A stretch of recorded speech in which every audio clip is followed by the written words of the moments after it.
नमस्कार दोस्तों, गायत्री अकादमी में आपका स्वागत है। तो चलिए स्टार्ट करते हैं। आज का पहला प्रश्न है, भारतीय बहुराष्ट्रीय प्रौद्योगिकी कंपनी टैली सॉल्यूशंस कब स्थापित की गई थी? 2006 में, 2016 में, 1996 में, 1986 में? आंसर 1986 में। व्याख्या, टैली पैकेज की शुरुआत प्यूट्रॉनिक्स फाइनेंशियल अकाउंटेंट एक अकाउंटिंग सॉफ्टवेयर एप्लीकेशन के रूप में 1986 में श्याम सुंदर गोयनाका और उनके बेटे भरत गोयनाका परिवार द्वारा की गई थी।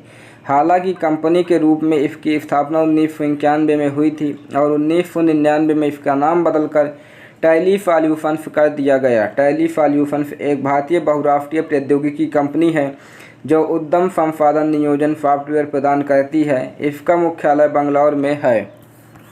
अगला प्रश्न है, टैली में इन्वेंट्री फीचर्स का उपयोग करने के लिए कंपनी फीचर्स स्क्रीन में किस शॉर्टकट कुंजी का उपयोग किया जाता है? Answer F2। टैली में इन्वेंट्री फीचर्स का उपयोग करने के लिए कंपनी फीचर्स स्क्रीन में F2 शॉर्टकट कुंजी का उपयोग किया जाता है। अगला प्रश्न, जहां भारत के बाहर स्थित किसी संबद्ध उद्यम से सेवाएं प्राप्त की जाती हैं, वहां सेवा की आपूर्ति का समय क्या है? सेवा प्राप्तकर्ता के खाते की पुस्तकों में सेवाओं की प्रविष्टि की तिथि, भुगतान की तारीख A और B से पहले, सेवा आपूर्तिकर्ता की पुस्तकों में सेवाओं की प्रविष्टि की तारीख।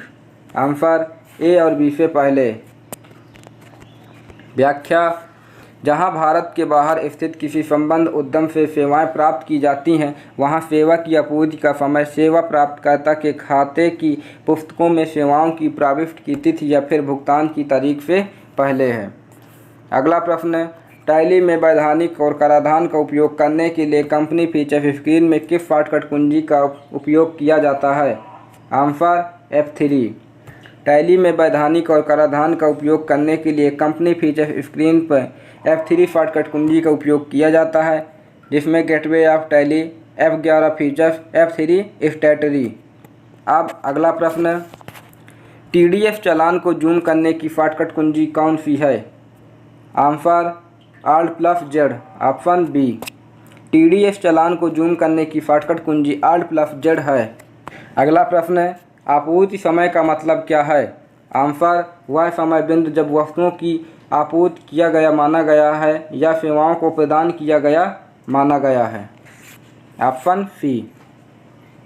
व्याख्या, आपूर्ति समय का मतलब वह समय बिंदु जब वस्तुओं को आपूर्ति किया गया माना गया है या सेवाओं को प्रदान किया गया माना गया है। अब अगला प्रश्न है, TDS से संबंधित कोई भी जानकारी प्राप्त करने के लिए किस वेबसाइट पर जाना चाहिए? Answer www.incometaxindia.government.in, option B। TDS से संबंधित कोई भी जानकारी प्राप्त करने के लिए www.incometaxindia.government.in वेबसाइट पर जाना चाहिए। TDS सहित प्रत्यक्ष कर भुगतान करने के लिए आपको https://www.incometax.government.in/ पर आयकर विभाग के ई-पे टैक्स विकल्प पर क्लिक करना होगा। अब अगला प्रश्न है, TDS के 16A को प्रिंट करने के लिए किस विकल्प का उपयोग किया जाता है? टैली का गेटवे, फिर डिस्प्ले, वैधानिक report, TDS report, return, form 16A पर प्रिंट करना। Option D। व्याख्या, TDS के 16A को प्रिंट करने के लिए gateway of tally, display, statutory report, TDS reports, return, print form 16A विकल्प का उपयोग किया जाता है। अगला प्रश्न है, GST का मतलब क्या है? वस्तु एवं आपूर्ति कर, सरकारी बिक्री कर, वस्तु एवं सेवा कर, सम्मान बिक्री कर। आंसर वस्तु एवं सेवा कर, goods and service tax.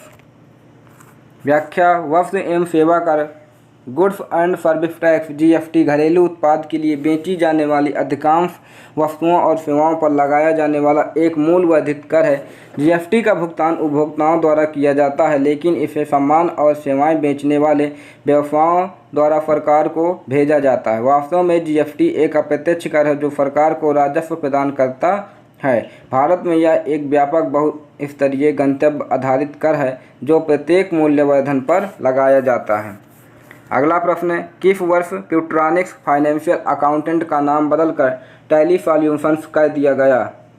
Answer 1999 में। एक अकाउंटिंग सॉफ्टवेयर एप्लीकेशन के रूप में प्यूट्रॉनिक्स फाइनेंशियल अकाउंटेंट कंपनी की स्थापना 1991 में हुई थी और 1999 में इसका नाम बदलकर टैली सॉल्यूशंस कर दिया गया। टैली सॉल्यूशंस एक भारतीय बहुराष्ट्रीय प्रौद्योगिकी कंपनी है जो उद्यम संसाधन नियोजन सॉफ्टवेयर प्रदान करती है। इसका मुख्यालय बंगलौर में है। अगला प्रश्न, एक भारतीय बहुराष्ट्रीय प्रौद्योगिकी कंपनी टैली सॉल्यूशंस निम्नलिखित में से कौन सा सॉफ्टवेयर प्रदान करती है? लेखांकन software, inventory software, ERP software, उपर्युक्त सभी। आंसर उपर्युक्त सभी। एक अकाउंटिंग सॉफ्टवेयर एप्लीकेशन के रूप में प्यूट्रॉनिक्स फाइनेंशियल अकाउंटेंट कंपनी की स्थापना 1991 में हुई थी और 1999 में इसका नाम बदलकर टैली सॉल्यूशंस कर दिया गया। टैली सॉल्यूशंस एक भारतीय बहुराष्ट्रीय प्रौद्योगिकी कंपनी है जो उद्यम संसाधन नियोजन सॉफ्टवेयर, लेखांकन सॉफ्टवेयर, इन्वेंट्री सॉफ्टवेयर और ERP सॉफ्टवेयर प्रदान करती है। इसका मुख्यालय बंगलौर में है। अगला प्रश्न है, भारत में GST कब से प्रभावी हुई? आंसर 1 जुलाई 2017। वस्तु एवं सेवा कर अधिनियम 29 मार्च 2017 को संसद में पारित किया गया। यह अधिनियम 1 जुलाई 2017 को लागू हुआ। यह एक अप्रत्यक्ष कर है जिसने भारत में कई अप्रत्यक्ष करों का स्थान ले लिया है। टैली को एक्टिवेट करके हम मल्टीपल यूजर बन सकते हैं। Tally audit, use security control, दोनों A और B, उपर्युक्त में से कोई नहीं। Answer use security control, option B। हम यूज सिक्योरिटी कंट्रोल को सक्रिय करके टैली में कई उपयोगकर्ता बना सकते हैं। अब अगला प्रश्न, घटकों की सूची विवरण सामग्री का बिल की अनुमति दे विकल्प सक्रिय है। लेजर, लागत श्रेणी, stock item, budget. Answer stock item, option C। घटकों की सूची विवरण सामग्री का बिल की अनुमति दे स्टॉक आइटम विकल्प सक्रिय है। हाँ के लिए गेटवे ऑफ टैली, फिर F11 configure, select acts, inventory info और घटक सूची विवरण सामग्री का बिल सक्षम करें और सेट करें। अब अगला प्रश्न, भारतीय GST प्रणाली की कितनी संरचनाएं हैं? 2 संरचनाएं, 5 संरचनाएं, 6 संरचनाएं, 4 संरचनाएं। आंसर 4 संरचनाएं। भारतीय GST प्रणाली की 4 संरचनाएं हैं। GST शुल्क संरचना में केंद्रीय माल और सेवा कर, CGST राज्य माल और सेवा कर, CGST एकीकृत माल और सेवा कर, IGST और केंद्र शासित प्रदेश माल और सेवा कर, UTGST शामिल है। 5 कर स्तर 0 से 28% तक है, जिसमें सबसे न्यूनतम बुनियादी चीज़ों के लिए है और सबसे अधिक असाधारण उत्पादों के लिए है। अगला प्रश्न, चालान के बाद माल लेनदार को वापस कर दिया जाता है लेकिन बिल से पहले हमें इसे पारित करने की आवश्यकता होती है। Answer rejection out, option C। Rejection out purchase return ALT plus F6 voucher का उपयोग कंपनी द्वारा अस्वीकार किए गए सामान को वापस लौटाने के लिए किया जाता है। CGST और SGST किस खरीद के हिस्से के रूप में लगाया जाता है? Answer intra state, option B। Intra state उस बिंदु पर जब श्रम और उत्पादों का स्टॉक एक राज्य के अंदर होता है जिसे इंट्रा स्टेट एक्सचेंज कहा जाता है, जिसमें CGST और SGST दोनों एकत्र किए जाएंगे। अगला प्रश्न, टैली सॉल्यूशंस को नए माल और सेवा कर, GST सर्वर और करदाताओं के बीच इंटरफेस प्रदान करने के लिए GST सुविधा प्रदाता के रूप में कब शॉर्टलिस्ट किया गया था? आंसर 2016 में। 2016 में टैली सॉल्यूशंस को नए माल और सेवा कर, GST सर्वर और करदाताओं के बीच इंटरफेस प्रदान करने के लिए GST सुविधा प्रदाता के रूप में चुना गया था और 2017 में कंपनी ने अपना अद्यतन GST अनुपालन सॉफ्टवेयर लॉन्च किया। अब अगला प्रश्न, शाखा प्रभाग के अंतर्गत परिभाषित एक समूह है देनदारियाँ। Option A। शाखा डिवीजन देनदारियों के अंतर्गत परिभाषित एक समूह है। किस खरीदारी पर IGST देय है? आंसर अंतर्राज्यीय। GST के तहत IGST उत्पादों की सभी अंतर्राज्यीय आपूर्ति पर वसूला जाने वाला शुल्क है और इसे IGST अधिनियम द्वारा प्रशासित किया जाएगा। IGST माल के किसी भी स्टॉक पर लागू होगा। अगला प्रश्न है, वाउचर प्रविष्टि के दौरान टू बाई के बजाय डेबिट क्रेडिट का उपयोग करने के लिए या इसके विपरीत किस कुंजी का प्रयोग किया जाता है? Answer F12। वाउचर प्रॉफिट के दौरान टू बाई के बजाय डेबिट क्रेडिट का उपयोग करने या इसके विपरीत के लिए F12 दबाएं। अगला प्रश्न, सर्विस टैक्स रिपोर्ट निम्नलिखित में से कहाँ से देखी जा सकती है? आंसर, प्रदर्शन वैधानिक रिपोर्ट से। सर्विस टैक्स रिपोर्ट प्रदर्शन वैधानिक रिपोर्ट से देखी जा सकती है, जिसमें gateway of tally, display, statutory reports, फिर सर्विस टैक्स रिपोर्ट्स, फिर फॉर्म FT3। अब अगला प्रश्न, मिश्रित आपूर्ति क्या है? आंसर, एकल लागत पर कम से कम 2 श्रमिकों और उत्पादों का एक साथ मिश्रण। Option A. व्याख्या, मिश्रित आपूर्ति एक ही कीमत पर एक साथ बनाए गए कम से कम 2 श्रम और उत्पादों का एक मिश्रण है। अगला प्रश्न, पेरोल ऑटोफिल के किसके माध्यम से किया जाता है? Ctrl+A, Alt+A, Ctrl+B, Alt+B। Answer, Alt+A।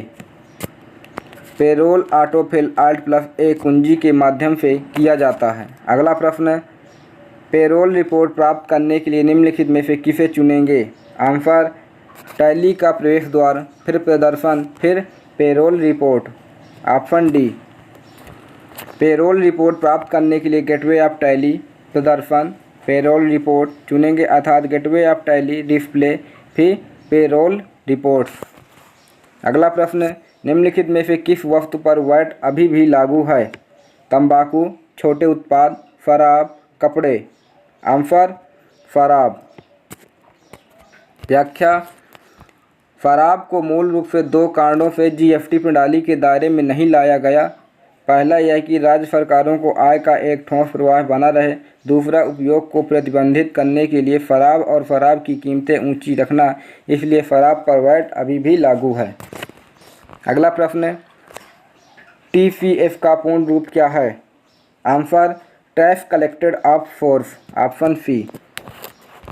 TCF का पूर्ण रूप टैक्स कलेक्टेड एट सोर्स है। TCF स्रोत पर कर संग्रह वह कर है जो एक विक्रेता प्रावधान 206 सी के तहत विशिष्ट वस्तुओं या किसी अन्य सामान की बिक्री के दौरान खरीदार से वसूली के आधार पर एकत्र करता है। अगला प्रश्न, विक्रय ऑर्डर के लिए प्रयुक्त शॉर्टकट कौन सा है? Answer, Alt F5।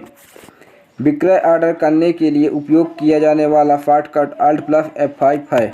अगला प्रश्न, भारत में GST लागू करने की घोषणा सबसे पहले कब की गई थी? आंसर, 2006 में।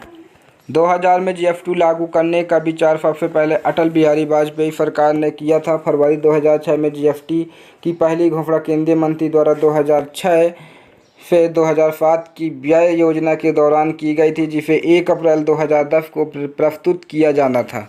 अब अगला प्रश्न, लाभ और हानि विवरण किस प्रारूप में प्रदर्शित किया जा सकता है? क्षैतिज, ऊर्ध्वाधर, दोनों A या B, उपयुक्त में से कोई नहीं। आंसर, दोनों A और B, क्षैतिज, ऊर्ध्वाधर। व्याख्या, लाभ और हानि खाता एक आधिविक विवरण है जो निर्दिष्ट अवधि के लिए व्यवसाय संचालन का शुद्ध परिणाम दिखाता है। रिपोर्टिंग अवधि के दौरान किए गए सभी व्यय और अर्जित आय यहाँ दर्ज की जाती है। लाभ और हानि खाता डिफ़ॉल्ट रूप से क्षैतिज रूप में होता है। इसे F12 कॉन्फ़िगर पर क्लिक करके show vertical profit and loss विकल्प को सक्षम करके वर्टिकल फॉर्मेट में देखा जा सकता है। अगला प्रश्न, टैली में डिफ़ॉल्ट खाता बही कौन से हैं? आंसर, नकद और लाभ एवं हानि। Option C. टैली में 2 पूर्व परिभाषित लेजर उपलब्ध हैं। वे कैश और लाभ एवं हानि खाता हैं। Cash ledger group cash in hand के तहत बनाया गया है। आप पुस्तकों की आरंभ तिथि के अनुसार प्रारंभिक शेष दर्ज कर सकते हैं। आप नाम बदल भी सकते हैं और लेजर भी हटा सकते हैं।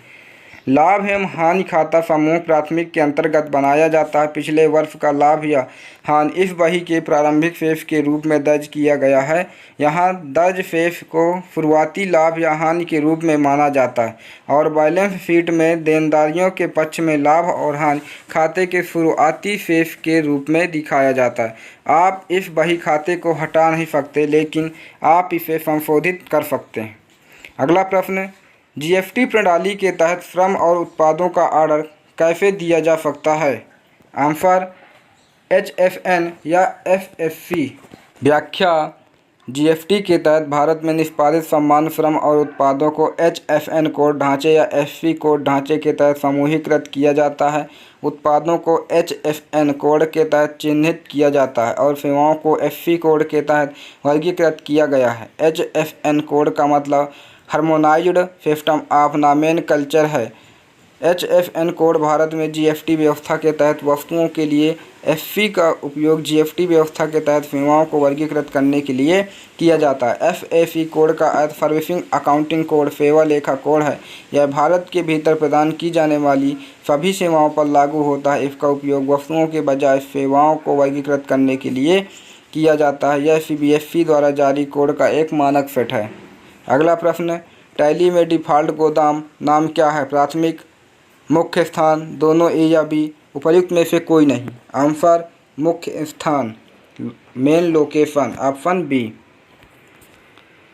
टैली प्राइम डिफ़ॉल्ट रूप से मुख्य शासन नामक स्थान एक आंतरिक गोदाम का रखरखाव करता है। इसी तरह टैली ERP 9 में मुख्य स्थान नामक एक डिफ़ॉल्ट गोदाम है। आप टैली के डिफ़ॉल्ट गोदाम को बदल सकते हैं और एक नया गोदाम बना सकते हैं। अगला प्रश्न है, टैली वॉल्ट निम्नलिखित में से क्या है? सुरक्षा तंत्र, खाता बही, लागत श्रेणी, उपर्युक्त में से कोई नहीं। आंसर सुरक्षा तंत्र। टैली वॉल्ट एक ताले की तरह है जो कंपनी को कंपनियों की सूची में नहीं दिखाएगा, जिसके कारण आपकी कंपनी का विवरण किसी के पास नहीं होगा और उस सुविधा की मदद से गोपनीयता बनाए रखी जा सकती है। जब कंपनी चुने मेनू से कंपनी का चयन किया जाएगा जो इस तरह का प्रतीक दिखाया जाता है। इस प्रकार कंपनी का कोई भी विवरण दूसरों को नहीं दिखाया जा रहा है। तो टैली वॉल्ट टैली में निर्मित एक प्रकार का सुरक्षा फीचर है। डेटा को एन्क्रिप्ट करके जानकारी की गोपनीयता बनाए रखने के लिए टैली ERP में एक उन्नत स्तर की सुरक्षा सुविधा टैली वॉल्ट किसी नए उपयोगकर्ता को पासवर्ड की पूर्व समझ के बिना सत्यापित करने के लिए एक उन्नत एल्गोरिदम के साथ एक पासवर्ड का उपयोग करता है और डेटा का रूप डिवाइस पर स्थित नहीं होता है। अगला प्रश्न, क्या GST पंजीकरण के लिए पैन नंबर अनिवार्य है? हाँ, अनिवार्य है। अनिवार्य नहीं, लागू नहीं, स्वैच्छिक नहीं। आंसर हाँ, अनिवार्य है। हाँ, GST पंजीकरण के लिए पैन नंबर अनिवार्य है। किसी भी प्रकार के GST नामांकन के लिए अनुमोदित हस्ताक्षरकर्ताओं को उम्मीदवारों और निर्देशक, भागीदार, मालिक आदि के पैन स्थायी खाता संख्या का आवश्यक है। अगला प्रश्न है, टैली में सेल्स वाउचर बनाने के लिए आपको कौन सी कुंजी दबाना होगा? Answer F8।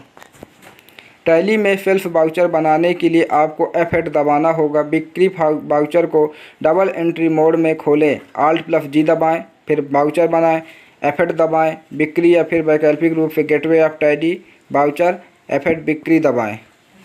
समूह की सदस्य कंपनियों में मर्ज किए गए खातों को एक समूह कंपनी दी जाती है। एक नाम, एक पहचान, दोनों A और B, उपर्युक्त में से कोई नहीं। आंसर दोनों A और B, एक नाम और एक पहचान।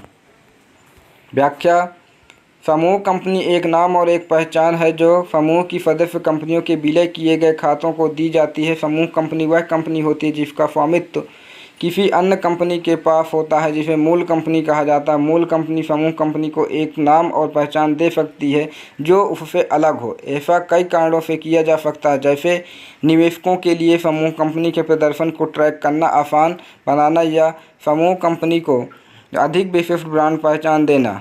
समूह कंपनी को अक्सर एक ऐसा नाम दिया जाता है जो मूल कंपनी के नाम से अलग होता है। ऐसा निवेशकों के लिए समूह कंपनी के प्रदर्शन को ट्रैक करना आसान बनाने या समूह कंपनी को अधिक विशिष्ट ब्रांड पहचान देने के लिए किया जा सकता है। एक समूह कंपनी को अक्सर एक ऐसी पहचान दी जाती है जो मूल कंपनी की पहचान से अलग होती है। ऐसा निवेशकों के लिए समूह कंपनी के प्रदर्शन को ट्रैक करना आसान बनाने या समूह कंपनी को अधिक विशिष्ट ब्रांड पहचान देने के लिए किया जा सकता है। अब अगला प्रश्न है, उत्पादों के आयात की स्थिति में आपूर्ति का क्षेत्र क्या है? आंसर आयातक स्थान, ऑप्शन B। उत्पादों के आयात की स्थिति में आपूर्ति का क्षेत्र आयातक स्थान है। भारत में लाए गए किसी विदेशी उत्पाद की आपूर्ति का स्थान शिपर का क्षेत्र है। अगला प्रश्न है, टैली में आपको किस मेनू से मुद्रा प्रतीक विकल्प मिलता है? आंसर कंपनी निर्माण, ऑप्शन A। टैली में हमें कंपनी निर्माण मेनू से मुद्रा प्रतीक विकल्प मिलता है। किसी इनपुट फील्ड में आधार मुद्रा चिन्ह सम्मिलित करने के लिए Ctrl+4 का प्रयोग करना पड़ता है। अब अगला प्रश्न है, टैली में निम्नलिखित में से किसका बजट किया जा सकता है? शुद्ध लेन देन, समापन शेष, दोनों ए और बी, उपर्युक्त में से कोई नहीं। आंसर दोनों ए और बी, शुद्ध लेन देन, समापन शेष। नेट लेन देन और समापन शेष को टैली में के बजट किया जा सकता है। अंतिम विवरण में बजट के साथ खातों के समापन शेष की तुलना करने के लिए ऑन क्लोजिंग बैलेंस विकल्प का उपयोग किया जाता है। ऑन नेट ट्रांजैक्शंस का उपयोग एक निर्दिष्ट अवधि के लिए लेन देन राशि शेष राशि नहीं की निगरानी के लिए किया जाता है। अगला प्रश्न, निर्माण योजना के तहत शुल्क का भुगतान करने के लिए पिछले वित्तीय वर्ष में टर्नओवर की अधिकतम सीमा क्या है? 10 लाख, 10 करोड़, 5 करोड़, 1.5 करोड़। आंसर 1.5 करोड़। निर्माण योजना के तहत शुल्क का भुगतान करने के लिए पिछले वित्तीय वर्ष में टर्नओवर की अधिकतम सीमा 1.5 करोड़ है। पहले जीएसटी टर्नओवर सीमा 1 करोड़ थी, जिसे अब बढ़ाकर 1.5 करोड़ कर दिया गया है और कुछ राज्यों में यह 75 लाख है। प्रशासन की आपूर्तिकर्ताओं को इस योजना की सीमा तक बाहर रखा गया है। अब प्रश्न, निम्नलिखित में से कौन चयनित वाउचर प्रकार के लिए दैनिक शेष दिखाता है? Day book, trial balance, balance sheet, उपर्युक्त में से कोई नहीं। Answer day book, option A. Day book किसी विशेष दिन में किए गए सभी लेन देन को सूचीबद्ध करती है और डिफ़ॉल्ट रूप से नियमित वाउचर की अंतिम वाउचर प्रविष्टि तिथि प्रदर्शित करती है। इसे एक निश्चित अवधि में किए गए सभी लेन देन को सूचीबद्ध करने के लिए भी स्थापित किया जा सकता है। लेन देन में सभी वित्तीय वाउचर, रिवर्सिंग और मेमोरेंडम जर्नल के साथ साथ इन्वेंट्री वाउचर भी शामिल है। अगला प्रश्न, जीएसटी पंजीकरण के लिए क्या उपयोग किया जाता है? Answer form GST REG 01, option A. Form GST REG 01 का उपयोग वस्तु एवं सेवा कर जीएसटी पंजीकरण प्राप्त करने के लिए किया जाता है। प्रतिधारित आय का उपनाम क्या है? अप्रत्यक्ष आय, आरक्षित और अधिशेष, पूंजी खाता, निवेश। आंसर आरक्षित और अधिशेष। व्याख्या, प्रतिधारित आय RI किसी व्यवसाय के मुनाफे का वह हिस्सा है जो शेयरधारकों को लाभांश के रूप में वितरित नहीं किया जाता है, बल्कि व्यवसाय में पुनर्निवेश के लिए आरक्षित किया जाता है। इसे रिजर्व और सरप्लस भी कहा जाता है। प्रतिधारित कमाई को कमाई अधिशेष भी कहा जाता है और यह आरक्षित धन का प्रतिनिधित्व करता है जो कंपनी प्रबंधन को व्यवसाय में वापस निवेश करने के लिए उपलब्ध है। अब अगला प्रश्न, हम कौन सी कुंजी दबाकर कथन को दोहरा सकते हैं? Answer Ctrl+R, option C. हम Ctrl+R दबाकर कथन दोहरा सकते हैं। ई कॉमर्स ऑपरेटर के लिए जीएसटी हेतु टर्नओवर सीमा क्या है? 10 लाख, 20 लाख, 50 लाख, लागू नहीं। आंसर लागू नहीं। ई कॉमर्स ऑपरेटर के लिए जीएसटी हेतु टर्नओवर सीमा लागू नहीं है। ई कॉमर्स कंपनियों को टर्नओवर की परवाह किए बिना नामांकन करना होगा। ई कॉमर्स कंपनियों के लिए 20 लाख या 10 लाख रुपए की सीमा लागू नहीं है। उन्हें संश्लेषण योजना के तहत नामांकन करने की अनुमति नहीं है। अगला प्रश्न, हम स्टॉक जर्नल का उपयोग कर सकते हैं। उत्पादन और उपभोग, स्टॉक के लिए इंटर गोदाम स्थानांतरण, दोनों ए और बी, प्रयुक्त में से कोई नहीं। आंसर दोनों ए और बी। स्टॉक जर्नल का उपयोग सामग्री या स्टॉक को एक स्थान से दूसरे स्थान पर स्थानांतरित करने के लिए किया जाता है। स्टॉक को उपभोग और उत्पादन दोनों के बिना भी केवल उपभोग के रूप में या केवल उत्पादित के रूप में दिखाया जा सकता है। टैली का गेटवे, फिर ब्राउचर एंट्री, Alt+F7 या स्टॉक जर्नल पर क्लिक करें। अगला प्रश्न, निम्नलिखित में से कहाँ पर डिस्काउंट कॉलम उपलब्ध है? बिक्री चालान, खरीद चालान, दोनों ए और बी, उपर्युक्त में से कोई नहीं। आंसर दोनों ए और बी। डिस्काउंट कॉलम बिक्री चालान और खरीद चालान दोनों ही में उपलब्ध है। अगला प्रश्न, जीएसटी पंजीकरण प्रमाण पत्र किस अवधि के लिए वैध होता है? 5 साल तक, 10 साल तक, जब तक रद्द न किया जाए, 1 वर्ष तक। आंसर जब तक रद्द न किया जाए।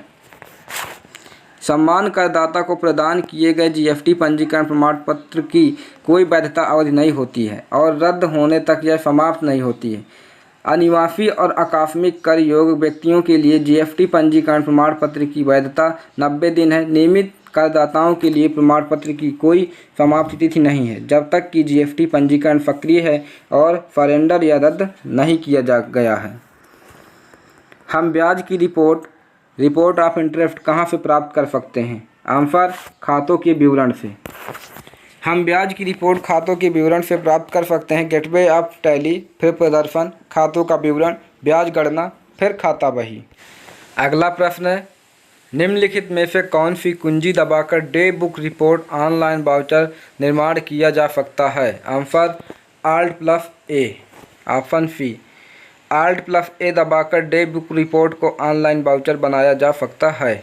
अब अगला प्रश्न है, कर सहित माल के मूल्य का भुगतान करने की अधिकतम सीमा क्या है? 15 दिन, 30 दिन, 180 दिन, 90 दिन। आंसर, 180 दिन। सामान्य तौर पर वस्तुओं या सेवाओं का आपूर्तिकर्ता जीएसटी का भुगतान करने के लिए उत्तरदायी होता है। जहां तक संभव है, सेवा उत्पादों के प्रदाता द्वारा रसीद जारी करने की तिथि से 180 दिन का समय दिया जाता है। यदि लाभार्थी 180 दिनों के भीतर आपूर्ति की कीमत शुल्क सहित का भुगतान करने में विफल रहता है तो कटौती लाभार्थी द्वारा भौतिक ब्याज के साथ देय होगी। अगला प्रश्न है, निम्नलिखित में से कौन वाउचर प्रकार के चयन के लिए प्रत्येक दिन के लिए शेष राशि देता है? Trial balance, day book, balance sheet, उपर्युक्त में से कोई नहीं। Answer, day book. व्याख्या, डे बुक में किसी विशेष दिन में किए गए सभी लेन देन सूचीबद्ध होते हैं और डिफ़ॉल्ट रूप से नियमित वाउचर की अंतिम वाउचर प्रविष्टि तिथि प्रदर्शित होती है। इसे किसी निश्चित अवधि में किए गए सभी लेन देन की सूची करने के लिए भी सेट किया जा सकता है। लेन देन में सभी वित्तीय वाउचर, रिवर्सिंग और मेमोरेंडम जर्नल के साथ साथ इन्वेंट्री वाउचर भी शामिल हैं। अगला प्रश्न है, स्टॉक जर्नल प्रविष्टि के लिए हम टैली में निम्नलिखित में से कौन सी कुंजी दबाते हैं? Answer, Alt+F7। स्टॉक जर्नल प्रविष्टि के लिए हम टैली में Alt+F7 दबाते हैं। स्टॉक जर्नल एक जर्नल है जिसमें सभी प्रकार के स्टॉक समायोजन दर्ज किए जाते हैं। अगला प्रश्न है, टैक्स चालान कौन जारी कर सकता है? प्रत्येक आपूर्तिकर्ता, प्रत्येक करदाता व्यक्ति, टीसीएस के तहत कर का भुगतान नहीं करने वाले व्यक्ति, उपर्युक्त में से कोई नहीं। आंसर, टीसीएस के तहत कर का भुगतान नहीं करने वाले व्यक्ति। टीसीएस के तहत कर का भुगतान न करने वाले व्यक्ति टैक्स चालान जारी कर सकता है। सीजीएसटी अधिनियम ने प्रत्येक नामांकित प्रदाता के लिए श्रम और उत्पादों की प्रत्येक आपूर्ति के लिए शुल्क रसीद देना अनिवार्य बना दिया है। यदि प्रदाता अपंजीकृत है तो क्रेता को एक किस्त वाउचर और एक व्यय रसीद देनी होगी। अगला प्रश्न, निम्नलिखित में से कौन सा विकल्प टैली में इन्वेंट्री मूल्यांकन पद्धति को सूचीबद्ध करता है? आंसर, स्टॉक सारांश। व्याख्या, स्टॉक सारांश किसी विशेष दिन पर वास्तविक समय में मौजूद स्टॉक का विवरण है। यह प्राथमिक इन्वेंट्री स्टेटमेंट में से एक है जो रिकॉर्ड किए गए लेन देन के साथ वास्तविक समय में अपडेट हो जाता है। टैली में यह रिपोर्ट में कॉलम जोड़कर विभिन्न कंपनियों, स्टॉक समूहों, अवधियों, मूल्यांकन विधियों आदि के डेटा की तुलना करने की अनुमति देता है। अगला प्रश्न है, किसी कंपनी में टैली ऑडिट सुविधा कैसे सक्रिय करें? आंसर, एक कंपनी के निर्माण के दौरान। Option B. टैली में एक अंतर्निहित सुविधा टैली ऑडिट है जो ऑडिटर को ऑडिट करने या लेन देन की अखंडता को प्रभावित करने वाले परिवर्तनों को ट्रैक करने में सक्षम बनाता है। जैसे वाउचर में दिनांक, लेजर मास्टर्स और रकम में किए गए परिवर्तन टैली ऑडिट लिस्टिंग में दिखाई देते हैं। जैसे gateway of Tally, F3, company info, फिर अल्टर कंपनी क्रिएटेशन या alteration, screen fit use Tally audit feature 2F। अब अगला प्रश्न है, धारा 15(1) के तहत आपूर्ति का मूल्य है थोक मूल्य, बाजार मूल्य, अधिकतम खुदरा मूल्य, लेन देन मूल्य। आंसर, लेन देन मूल्य।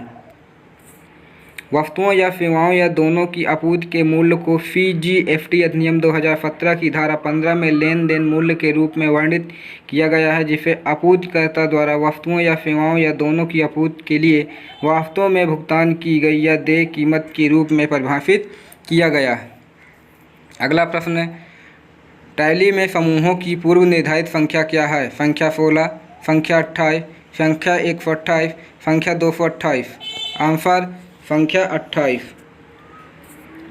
Tally.ERP 9 समूहों की एक सूची प्रदान करता है जिन्हें पूर्व परिभाषित समूह कहा जाता है। Tally.ERP 9 में 28 पूर्व परिभाषित समूह हैं। ये समूह अधिकांश संगठनों के खातों के चार्ट का हिस्सा है। उदाहरण के लिए बिक्री खाता एक पूर्व निर्धारित समूह है। सभी बिक्री बही खातों को इस समूह के अंतर्गत वर्गीकृत किया जा सकता है। अगला प्रश्न है, फुल कारोबार में शामिल है माल या सेवा या दोनों की कर योग्य आपूर्ति, माल की छूट वाली आपूर्ति, निर्यात, उपयुक्त सभी। आंसर उपयुक्त सभी। व्याख्या, जीएसटी कुल कारोबार में माल या सेवा या दोनों की कर योग्य आपूर्ति, माल की छूट वाली आपूर्ति, निर्यात शामिल है। अब अगला प्रश्न, वाउचर प्रविष्टि के लिए निम्नलिखित में से किसका उपयोग किया जाता है? आंसर लेजर खाता का। व्याख्या, टैली में किसी भी वाउचर प्रविष्टि के लिए लेजर खातों का उपयोग किया जाता है। अगला प्रश्न, निम्नलिखित में से कौन सा उपयोगकर्ता ऑडिट सूची देख सकता है? टैली वॉल्ट, मालिक, डाटा एंट्री, प्रशासक। आंसर प्रशासक। व्याख्या, ऑडिटर प्रशासक टैली ऑडिट लिस्टिंग को प्रदर्शित या प्रिंट कर सकता है और किए गए लेन देन को सत्यापित कर सकता है। यदि ऑडिटर प्रशासक लेन देन की प्राथमिकता या किए गए परिवर्तनों से संतुष्ट है तो वह संबंधित बटन पर क्लिक करके सभी या चुनिंदा लेन देन स्वीकार करेगा। एक बार लेन देन स्वीकार हो जाने के बाद उन्हें ऑडिट सूची से हटा दिया जाएगा और दोबारा प्रदर्शित नहीं किया जाएगा। अगला प्रश्न, टैली में डेटा कैसे इंपोर्ट किया जा सकता है? टैली पैकेज के अंतर्गत एक कंपनी से दूसरी कंपनी बनाई गई अन्य प्रोग्राम एक स्प्रेडशीट या डेटाबेस फाइल कंपनियों की संख्या पर निर्भर करता है। दोनों ए और बी। आंसर दोनों ए और बी। व्याख्या, डेटा को XML प्रारूप में टैली में आयात किया जा सकता है। यह टैली के पिछले संस्करणों में बनाए गए डेटा से या तीसरे पक्ष के अनुप्रयोगों से किया जा सकता है। Gateway of tally import data master पर जाएं।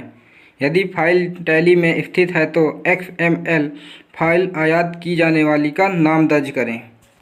अब अगला प्रश्न है, यदि कोई कृषक आपूर्ति करता है तो उसे पंजीकरण लेने की आवश्यकता नहीं है।